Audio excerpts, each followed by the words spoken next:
Coach Eguavoen and Captain William Ekong, we will start by congratulating you for the tickets to the AFCON, 35th AFCON in Morocco, December 21st to January 18th.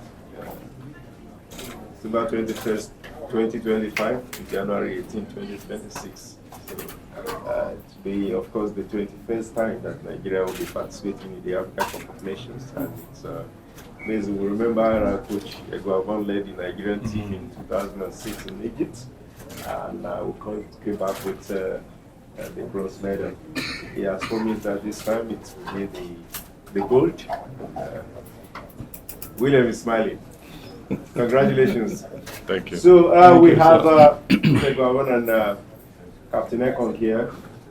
So as best practice, name and medium, and then as we said earlier, we talk only about tomorrow's game, nothing else. Let's not pivot to other topics.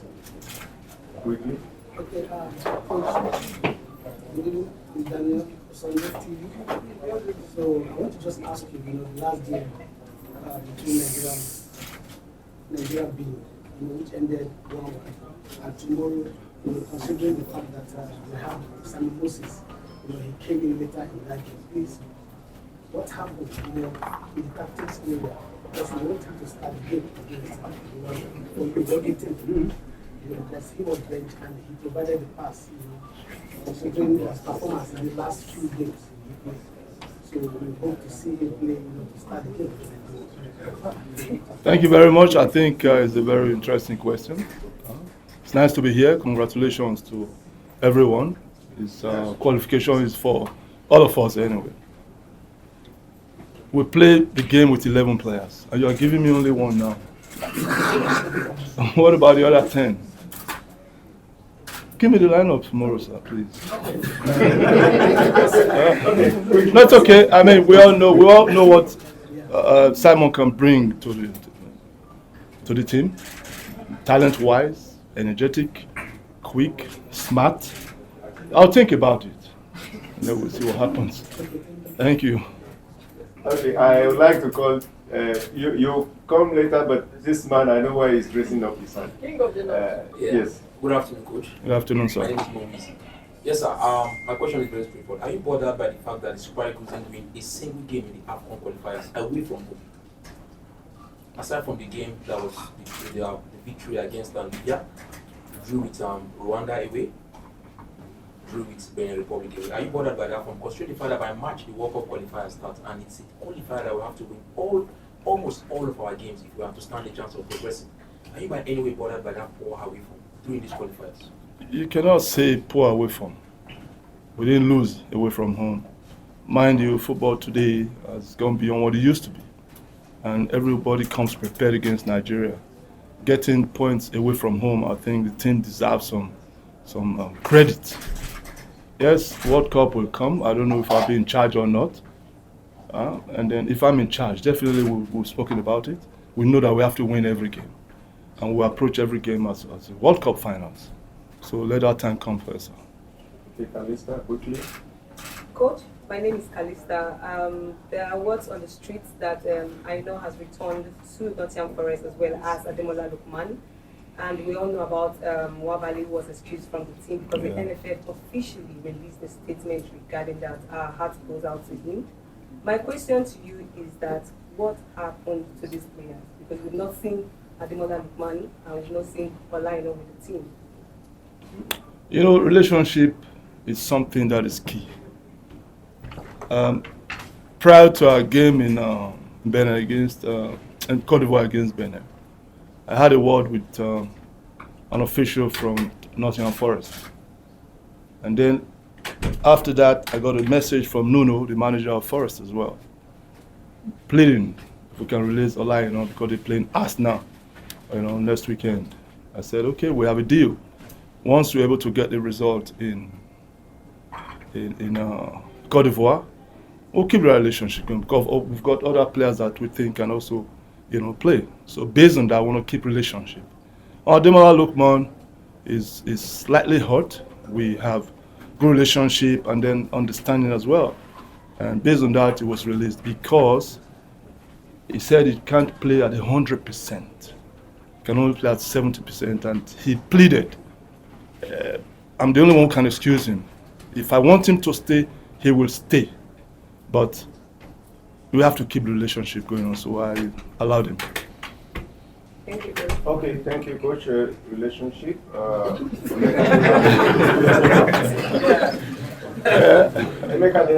Thank you so much. Coach, congratulations on taking the AFCON ticket once again. Thank you, sir. Against Spain. With that in mind, we'll be taking it easy tomorrow. Field French players, we'll put them and try and the run from them as well. How will you be approaching the game tomorrow? Knowing we that of qualify for the AFCON? With all seriousness. With all seriousness. We have 23. We have 23 players who are capable of playing at any given time. But as we speak now, 3 have gone back to their clubs, but Wabale, we all know what happens. So whoever we pick tomorrow, I think we'll have a good day. Okay. Good evening, Coach. AJ, Comfort 95.1 FM. In the last game, we saw you hand a debut to one of the newest faces in the squad, Gabriel Osho. And I think most Nigerians were divided online regarding his performance, given the fact that you also took him out at halftime. As a manager, can you assess his debut for the Super Eagles? Were you impressed with what you saw? And can you please tell us why you took him off at halftime? Another good question. Gabriel Shaw is somebody we've been following, and because of Ajayi's injury, somebody needs to be drafted in, and we felt Gabriel was time for him to come on board, so he did. And in that game, our tactical approach was the back 3, 4 across midfield, and then 4 in front. And end of first half, we were trailing by 1-0, and we needed to now revert back to back 4. I explained to him, and he understood. So he had to come out for an offensive player to come in. Nigerians divided online, word on the street. Okay. Good evening, Coach. Good evening, Captain. My question is for the coach. We've seen track suits, we've seen suits, but in your last game, you did something very unique. I've not seen any coach do. You wore a beep on your trademark white shirt. Was that some kind of message to the players that here, yes, was that some kind of message to the players that you're one of them and some kind of camaraderie, or just let us know what was your... I think it was a clash of colors or something. Yeah, it was a kind of clash of colors. So no secret message? No. We thought you were coming to class. No message, no online, no division. It was the ref or the match coming that said I should put it on because clash of color with the opponent Chelsea. With the opponent. Kenneth Ajize, I represent Bookline Sports. Good, congratulations. Thank you, sir. Having booked your place in next year's AFCON and almost nothing to play for in tomorrow's game, how do you plan to ensure that your team maintain focus and discipline against a Rwanda side and needs 3 points? Our boys are 100% professional, and they know what it takes to win games. They know what it takes to perform. So I'm not sure they're going to blink for a minute. The way we approach Rwanda, the same way we approach Brazil, the way we approach Argentina, the same way we approach Rwanda. Okay. William is here. What's happening? William. I'm gonna. Okay, you have one? Okay, please. Skipper, this is Isemwa from Transit TV. It's concerning the MPFL. I can't see you. She's down here. Oh, okay. It's very tall. Skipper, this is Isemwa from Transit TV. It's concerning the MPFL players, or should I say the grassroots players. We've gotten a good number of reviews from some of the players in the Super Eagles. With these reviews and ratings, will you encourage the continuous invitation of these grassroots players or MPFL players? I think I'm the wrong person to ask, but if you... No, like will you encourage because he's the captain? Yeah, of course. My take on that is that everyone who's here with the team deserves to be here. Everyone who's here got selected because they are here on merit. So whether you play for AC Milan or you play for Arsenal or Galatasaray or you play for Remo Stars, it doesn't matter. The best players will play, and we're all here to up our level and to give competition to whoever is playing. So yeah, I'm a big fan of the players getting drafted into the team because everybody starts from somewhere. My first team when I got my first call up was in Holland, and we were just getting relegated that season. And now if I see the level of MPFL, it's a good level. So I think there's not a big difference anymore between maybe some of the smaller clubs, smaller teams in Europe, and the big teams here in Nigeria. So everyone has to start somewhere, and they'll have my full support. And if they're good enough to play, then that's for the coach to decide. So everyone has a fair opportunity. Thank you, William. I'm a Nigeria report for the I want to ask you play in Rwanda tomorrow, and the fact that you play in Rwanda, you have 2 matches outstanding with them during the World Cup qualifier. Do you think tomorrow's results might be a statement ahead of those 2 games?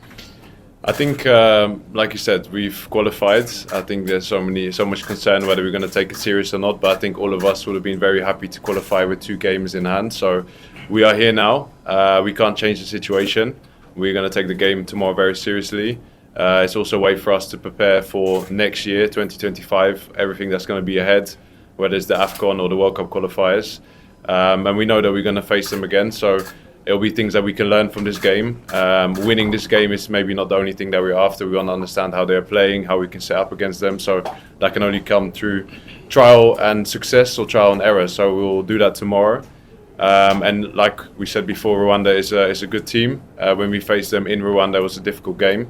The goalkeeper got the man of the match, I think, in the end. We had the best chances to win that game, but it wasn't easy at all. And so we know that tomorrow is going to be a difficult game as well. Thank you. Quickly? Right. For the captain. You. Yeah. Question for the captain. Last tournament, AFCON. My name is Michael Pandita for 54 Football. Last AFCON, great tournament, best defender, scored 2 many goals. Next AFCON, would that be your last as the captain? Are we looking at time very soon? I think there's this question that gets asked normally to players in Nigeria. I think a little bit too early. I'm 31 now. I think I'm probably playing my best football in the recent years. We're only talking about 12 months from now, so we'll see. And after that, it's going to be not in my decision. I think it'll be up to the coaches. Once I feel that I'm no longer an asset for the team, I'll have that discussion. But I still have some targets in mind, and that will be the AFCON 2025, World Cup 2026, and we'll see how I feel afterwards. Yeah. Yeah, don't mind them. I played until I was 40. Thank you, Captain. Quickly. William, Libya, Benin, and Rwanda can still qualify. Yeah. Most Nigerians would want to know, because we know we've qualified already to the AFCON, how are you going to take the match? Are you going to take it lightly? That's 1. Then 2, are you rooting for any team, to make it out of this 3, or we just leave it? First question, no, we're not going to take it lightly. I think we've spoken about that. And no, I mean, we want to be the best team in Africa. We want to beat every team in Africa. To be honest, I don't really care who's going to qualify besides us. And we'll focus, like I said, in the tournament when we get there. So, yeah, the best teams will be in Morocco 2025. And we'll see who that is. We're going to give it a fair game. We're going to give our best shot. We want to win the game. I don't think we've ever done any kind of calculations or tried to give anyone a favour, because that's not how football works, and people won't do the same for us. So, we want to win, and we also have a full stadium tomorrow that we want to show and make happy, and all the Nigerians that are going to be home all over the country and beyond, that we want to show ourselves to. So it's an opportunity for us to impress, and opportunity as well to show to the coach, show to the people what we can do. And I don't think you can start thinking about other teams and players and coaches, because that's not how football works. Thank you. You, and then you, and always. All right, coach. Question to the coach. You promised to invite Sirides House to the team. What does Tolu Arokodare and Sirides need to do to get into the Super Eagles? I didn't promise to invite anybody there. Yes. When? When? No.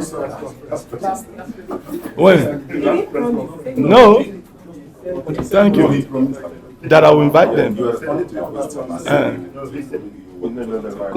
Coach, you didn't say that. I will look into it at the appropriate time. Ahead. at the appropriate time, when that window is there. Listen, one thing you guys need to understand is these games come 3-4 days in between. So I stick to people that I have worked with for the past, in the past. So when that opportunity comes, Nigeria national team belongs to everybody. For friendly games, FIFA window, of course they will get their chance. But right now, someone I've not worked with before, now when I close my eyes and he speaks, I know he's speaking. Somebody I've not worked with before, I'll keep them aside, but I'm keeping a watch. Not only him, many of them like that, because we want the best for the country. Coach, you worked with me before. I invited you, but You're here. Yeah, good evening, Captain. My question goes directly to you. I watched the debut in Kaduna, the game between Nigeria and Chad, AFCON qualifiers. From that period of time to when Sunday Olise questioned in your own words anyway, he questioned your suitability to African football, to becoming the best player at the AFCON. How does that make you feel? Your rise. How does that make you feel? I mean, it's something that you dream of when you're a kid. I always wanted to play for Nigeria. I think moments like that, they always fuel me to do more. Whenever I have difficult moments, I tend to have good moments after, because it's something that, also keeps me thinking at night, makes me evaluate myself. But I think now at my age, I stopped to prove myself to anyone. I think Sunday Olise is a legend, someone that I respect very much. He's done so much for Nigerian football. I think at the time when I spoke about that, I was 24. We just qualified for the World Cup after I was ruled out. I mean, something similar happened just before the last AFCON. Jose Pesero and myself, we had some differences, and in the end we made amends, and that performance came out on the back of that. So I hope our coach now doesn't have to motivate me like that anymore. But it's something that everybody wants to do better, and football is no straight line. You have your ups and downs, and maybe at the time that was the right thing, but I didn't want to accept it, and that's all part of it, So I'm very proud of where I am now. It's been a lot of hard work, but the hard work doesn't stop. I have to continue to improve myself, otherwise I can't keep up with the new boys on the block and everybody else who also wants to be here and play. So that's I think the biggest motivation. We see some great players like Alex Iwobi. He's been here now also for a long time, 80-something caps. He was there my second camp, and I always try to use him as a top role model for any player, someone who's played in the Premier League throughout his career, has nothing to prove, always comes here on time, doesn't open his mouth, works hard, has been criticised heavily by people also sitting in this room. But he's someone that will go down as a real great when he finished playing, and I think sometimes you have to appreciate the players that we have here. And all those boys are just working hard and want to make everyone proud. So we're all in this journey together, and I'm very proud to have already done almost 10 years now, but I'm not finished yet. I still have some targets that I want to achieve. Do you miss the Eguavoen? Quickly on Leon, he's a fantastic player. He helped me a lot. Again, we had some amazing times. He's still going strong at 36. It's not easy to be playing at a club like Rangers with the pressure that he's under there as well. And he had some issues with injury, but like I said, a professional to continue to still be playing at 36, and I think that he could still be an asset for Nigeria, and that's not my decision in the future, but of course I miss him as a good friend, but we're still in contact, and I still see him even when I'm not here. Coach, over to you. Are we seeing Leon anytime? No. It's possible. You can't rule it out. You gets criticized, I get criticized more. But it's out of emotion. Yes. No hard feelings. They want the best at every given time. But sometimes we have to control our emotions too, guys. Applause for this man. Thank you, guys. Thank you. Thank you. The last question. No. I'm Emmanuel. We have to go. For It's 5 o'clock. On 2019, Nigeria finished the AFCON at the round of 16, losing to Tunisia. No. 2019. No, sorry, 2021. 2021. Then in the last AFCON, we reached the finals. And what is the level of confidence in the camp looking forward to the next AFCON, having qualified already with a game to spare? I mean, we have a lot of players like myself who've been part of the team 2019, bronze medal, now the last one, silver. So I think if you look at that trend, there's only one thing that's left that we want to achieve. And I think that's the expectation from the whole of Nigeria, the expectation from the coach, the expectation from ourselves.